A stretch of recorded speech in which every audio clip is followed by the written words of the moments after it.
আমরা তো চেষ্টা করছি। টানা চতুর্থ মেয়াদে সরকার গঠনের সময় অনেকটা আচমকাই মন্ত্রিসভায় স্থান পান আবুল হাসান মাহমুদ আলী। ৮২ বছর বয়সে তার কাঁধে তুলে দেওয়া হয়েছে অর্থনীতি পরিচালনার মতো কঠিন দায়িত্ব। এমন এক সময়ে তিনি এই দায়িত্ব নিলেন যখন টালমাটাল অবস্থায় অভ্যন্তরীণ অর্থনৈতিক অবস্থা। স্যান্ডেলিনা সো, রূপচর্চায় আভিজাত্য। এটা করা যাবে না।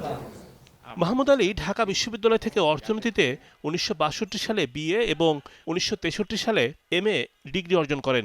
এরপর তিনি একই বিশ্ববিদ্যালয়ে ১৯৬৪ থেকে ১৯৬৬ পর্যন্ত অর্থনীতির প্রভাষক ছিলেন। তবে পরবর্তীতে তিনি সরকারের হয়ে লম্বা সময় ধরে সামলান কূটনীতির নানা দিক।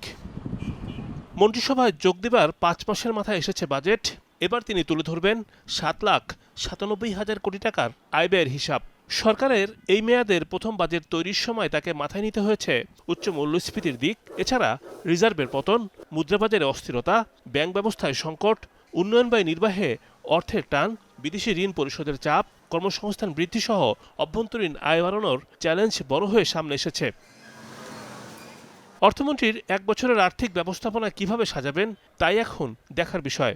সাধারণ মানুষের আগ্রহ, বাজেটে নতুনত্ব কি থাকছে, কি চমক দেবেন অর্থমন্ত্রী? এটা তো এখন একটা প্রসেসের মধ্যে আছে। এর আগে জাতীয় সংসদে ১২ বার বাজেট দেন সাবেক অর্থমন্ত্রী আবুল মাল আব্দুল মুহিত।